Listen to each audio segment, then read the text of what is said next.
Oh, there's your man who asks really hard questions. They're pretty easy questions that I think most of the country are asking. So, Fáilte go baile Lee, you're very welcome to Dublin. Got some updates for you. So, I'm out to been to Mount Street. On Mount Street, it's all barricaded up, but I went along all the canals, and I'm going to do a count in the video of how many tents were there, because they're always underestimated by the media. Anyway, it had its ups and downs. Hopefully release that video on Sunday, all going well. You filming me? I'm filming the area. You stopped me. I stopped you. You stopped me and asked me what I was. You for filming me.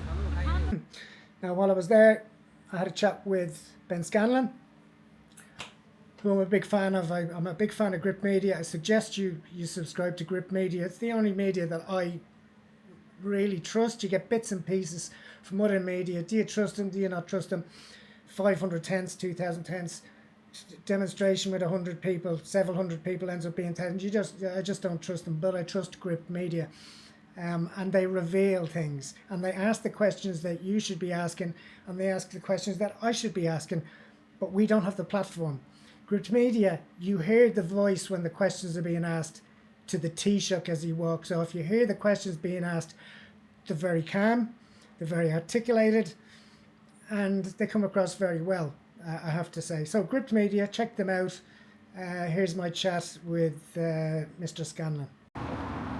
The one and only Ben Scallan. I'm just on the way down to a shoot by the Grand Canal, and we just crossed paths by fluke, just going down to see what the situation is, because obviously it's been more than doubling in just a short couple of days. When I was there on Saturday, there were about 50 tents from what I saw, and then yesterday when I went, it was about 100 from what I could count, so it's developing very quickly. Are you going for a walk down the canal?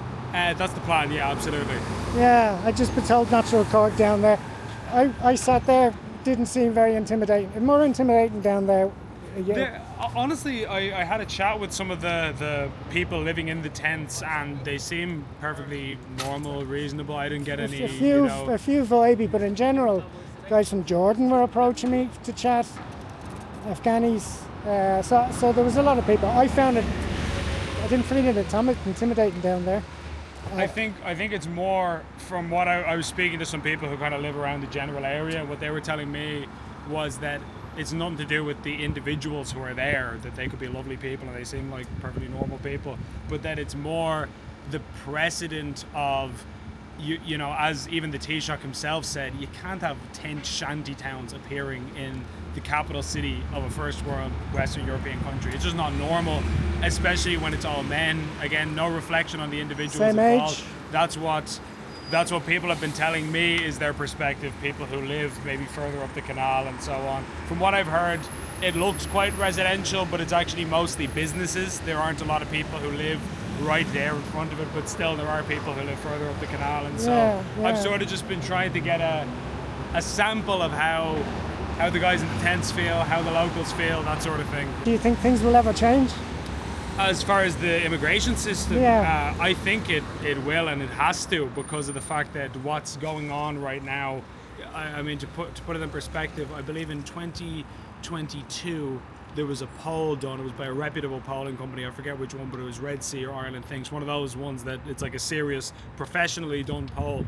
And they asked people, like, what's the most important issue for you? And something like 5% of people said that immigration was the number one issue for them. What year was that? That was 2022. Now, a similar poll by the same company was done just like a week ago or so, and that number has risen to like 41%. And so when you think about like that being the number one issue for people, that's a crazy jump from 5% to that. Crazy. And there's no sign of what's happening slowing down. It's not like there's less people arriving. It's not like people are leaving. There's coach it's only loads. going to keep ramping up. I'm watching coach. Look, there's a coach there. Look. Yeah. And there's taxis just continuously going down. Yeah. The country's, it's weird that when you look at the polling on this, 80%, 79% of the public is in agreement that the amount of people coming right now is too high.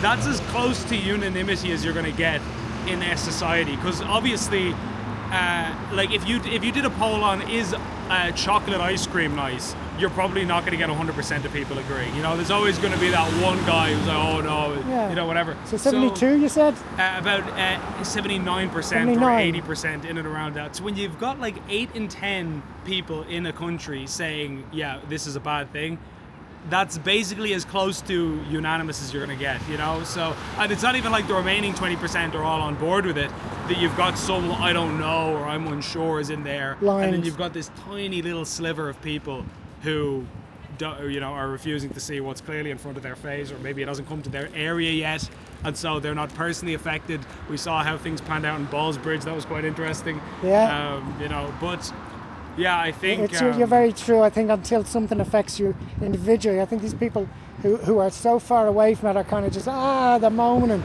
they haven't taken a walk around here. Yeah, you know what I mean? Yeah, I think that's such a good point. I think the visual of what's happening, if people were to, I'm not encouraging people to do this, you know, you can see videos, but I think if it was to move on to an individual's front doorstep, it would certainly change their perspective on the whole situation radically, and that's when you realize like this really isn't sustainable. Because I think one of the narratives out there is that people are becoming radicalized by extreme politics, and I don't believe a word of that. I don't think that's true, but I think if anything unfortunately was going to radicalize people, it would be really shocking sights and people thinking the government doesn't have any control over our borders, over our immigration system. That's when people start thinking this is a really serious situation. We're in trouble. We're in trouble. We need to start looking at drastic solutions, you know, deport everybody, do this.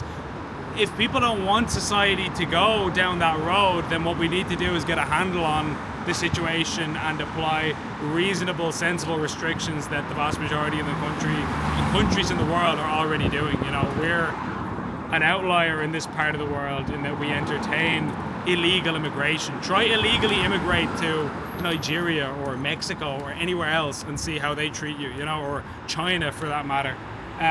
It's only us who takes this kind of softly approach. Only us is in Ireland or Europe?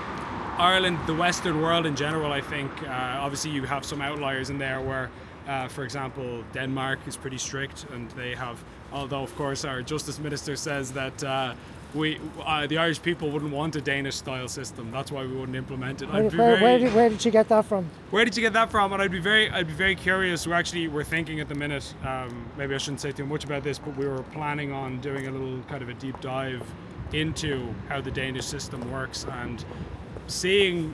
You know, because obviously most people in Ireland, if you ask them, what do you think of the Danish immigration system, they don't know, they don't have any opinion on it, because most people don't even know how the Irish immigration system works, so why would they know? No, nobody, the immigration don't know how it works. Exactly, yeah. You know what I mean? Yeah. It's just shocking, and it's shocking to see that, I think you used the word blind, I use it all the time, that Irish people are so blind to see what's happening under their noses. I find politicians cut you short. It's just like, here's the Gript fella. There's a change, isn't there? People have commented on that there's a kind of a change in atmosphere. There's this like Gript face that people talk about, where when I walk in, politicians apparently pull a certain face. I'm usually not paying attention to that, but that is what I've heard. Didn't Leo Varadkar walk out on you? Was that you? Yeah, and honestly, what's funny about that is I wasn't even really bothered by the fact that he didn't have time to answer a question, because he's the Taoiseach. You know, there's an unlimited amount of people who want to ask him a question. I don't mind that. But, you know, when I was asking the question, I was asking it of him and Eamon Ryan. And Eamon Ryan turned and looked at me and he kind of gave me a nod. Saw that. I didn't have any problem with that whatsoever. You know what I mean? Like, you're not always going to have... There's people who want a piece of my time and I can't always afford to give it to them. And I'm way less important than... So you're okay with that, with the Taoiseach? Yeah, like I'm not, like, as I say, there's people who would love to be able to do an interview with me or talk to me or whatever, and I don't always have time for that. And so I totally understand that the Taoiseach, who's way more busy than I am, way more important than I am, that he's not... It's just, I think what bothered people about it was walking off without so much as an acknowledgement, like nobody's even talking. I think that really rubbed people the wrong way. Nothing. As soon as I hear your voice on one of these things, I go, here's trouble. Here's trouble. What are they going to say? Because you don't mince your words, do you?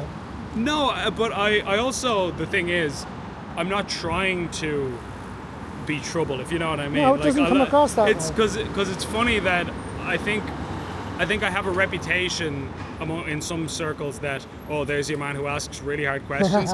They're pretty easy questions that I think most of the country are asking. Like, to take one prominent example, because it went pretty viral, was last year when the case of Barbie Kardashian was in the news. And Barbie Kardashian, for those who don't know, is this violent biological male who identifies as female and threatened to attack women. I'm not going to get into the specifics, but very graphic, horrible stuff towards women, including this person's own mother. And because he identified as female, he was put into a women's prison in Limerick. Saw that. Now, that's obviously, I think, if you did a poll of the country, what do we think of that? That's a pretty mad situation. So I asked Taoiseach Leo Varadkar at the time last year, is Barbie Kardashian a woman? Because there's a person who's biologically male, who's now in a women's prison.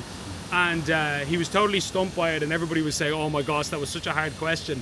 That's like the easiest question anybody could ask. And it was a question that was on the minds of people all over the country. So basically what I'm trying to say is I don't see myself as this really like tough, hard interviewer who's there to like grill people and so on. It doesn't come across that way. I'm just asking whatever. I'm a normal person, you know, the people who watch me for the most part are pretty normal, ordinary people. I'm just asking what the people of Ireland are asking about these things. And the other thing is, I'm not unfair. If I ask a question and a politician answers it, even if I don't like the answer, I let it go at that point. I don't really ask that many follow-ups, or I just say, okay, because I've asked the question as the journalist, you're the politician, you've answered it.